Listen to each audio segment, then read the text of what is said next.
What's going on, you sexy hooligans? If you like dank memes on the daily, check out our new channel, Dank Memes Daily. I think you are going to enjoy it. For real though my G, check it out and subscribe. If you don't, at least check it out once. This creeper will sneak into your room and explode. So before you watch this video, check it out. What is this one sexual fact everyone would benefit knowing?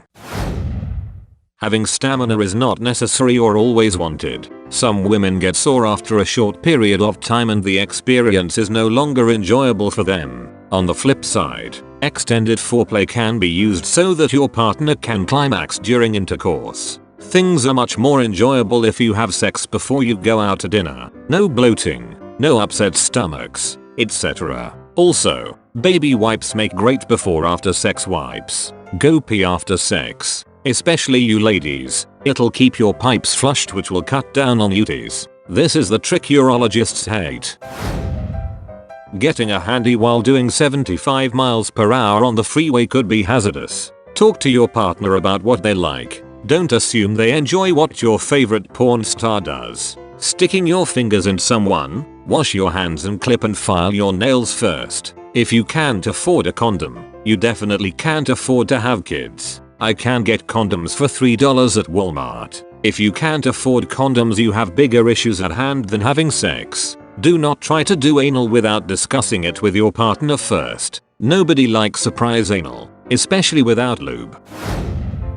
For girls mostly to know this, if we can't get it up, it's not you, we are either tired, drunk or both. It's not you, trust me, we want to so much but can't. Don't be offended if somebody steers you in the right direction. Learn from it and apply it to your next time or next partner. I know this one gets said a lot, but it's important. If she says don't stop, do not effing stop. Don't try to get creative and make it better. Just do exactly what you're doing. Learn how to use your hands and your mouth tongue as well as your equipment. Oral manual stimulation can be just as intense as sex.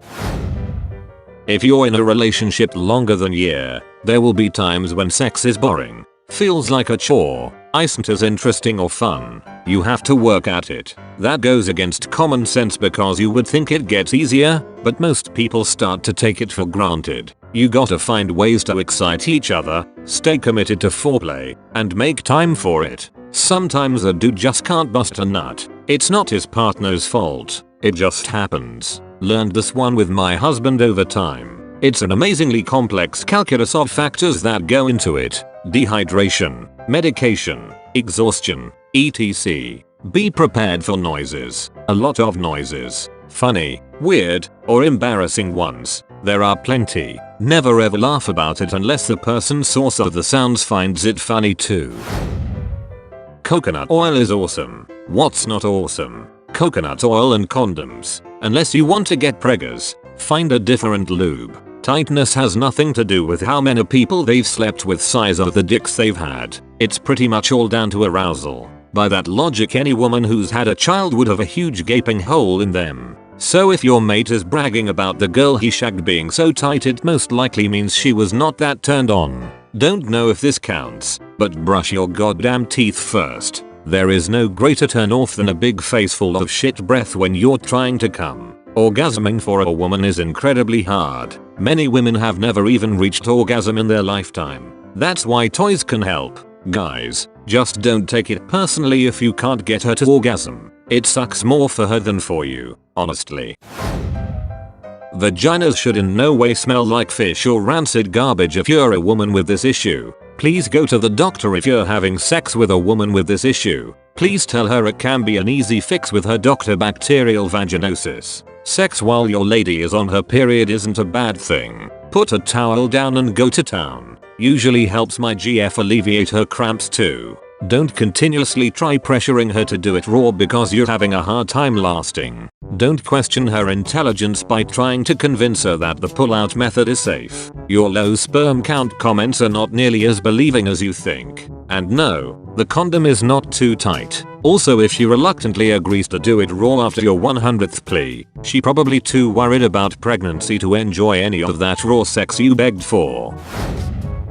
Men are born with foreskin for a reason. It is mechanical lubrication and contains more nerves than those in the glands. The nerves are also touch sensitive. Think fingertips. The most sensitive part is the frenulum, just under the glands. Don't remove the foreskin from a person who cannot consent. Edging for men is fun. It produces stronger and longer lasting orgasm, and it also makes the load bigger. On top of all that, it helps you to practice delayed gratification, which is just generally a good skill to have, such as fighting addiction, being self-conscious, etc. Edging is also helpful in coitus as you have more self-control, so you last longer and less likely to have unwanted pregnancies.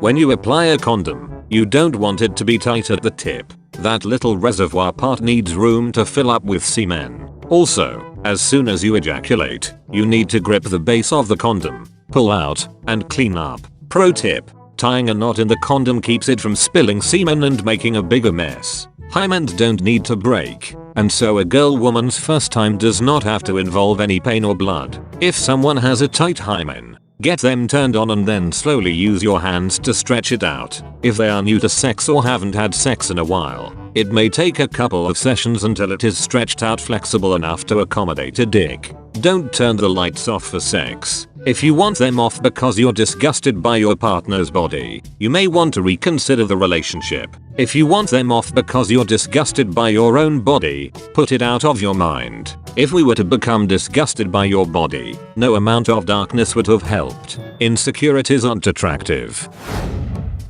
Don't expect your man to rub your clit while he's pounding away. Take care of that part yourself. Now he gets to smash and watch you masturbate. The hole the tampon goes in and the hole pee comes out are not the same hole. Shocks me how many people don't know this. If you're a squirter, please, for the love of God, give your partner a heads up before I end up be waterboarded and choke on it all. Thank you. Stees don't show up on tests the next day. Well, besides gonorrhea. So wait a week to get tested unless you have signs, and always get tested around every 3 months since that's when the bad ones start to show up. Pillow under her makes it easier to reach that special place. Positioning is key. If you get a sore throat within 2 days of giving oral and swallowing male or female juices, you've probably got chlamydia in your mouth and you should get checked out. A guy who is circumcised needs guidance to the right orifice. It's not as sensitive as a finger, so don't shame him for not being able to feel the orifice you want him in.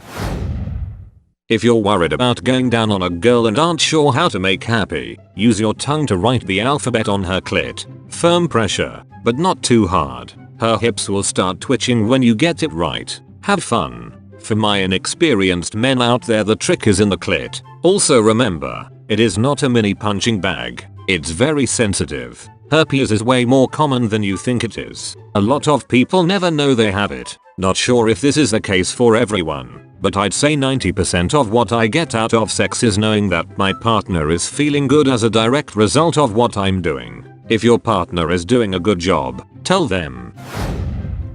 If you finish before your partner and don't at least show an effort to helping them finish, assuming they want to, you're a bad partner and they are definitely complaining about it to their friends. On the flip side of this, having a partner get you off after they're already done is a great experience. It can be a real important part of the emotional connection that comes with sex, and can be super hot. So, always try to lend a helping hand, or mouth, or whatever. Lube. Use lube. All these condom commercials need to give way to lube commercials. Most sexually transmitted infections make their way into the body through micro lesions that come about from friction. Your fitness level directly impacts your sex life. The fitter you are, the better it is for everyone involved. Trust me, I was in the army in my younger years and it took ages to tire out. These days I've gained 3 stone and I'm knackered after a few good pumps.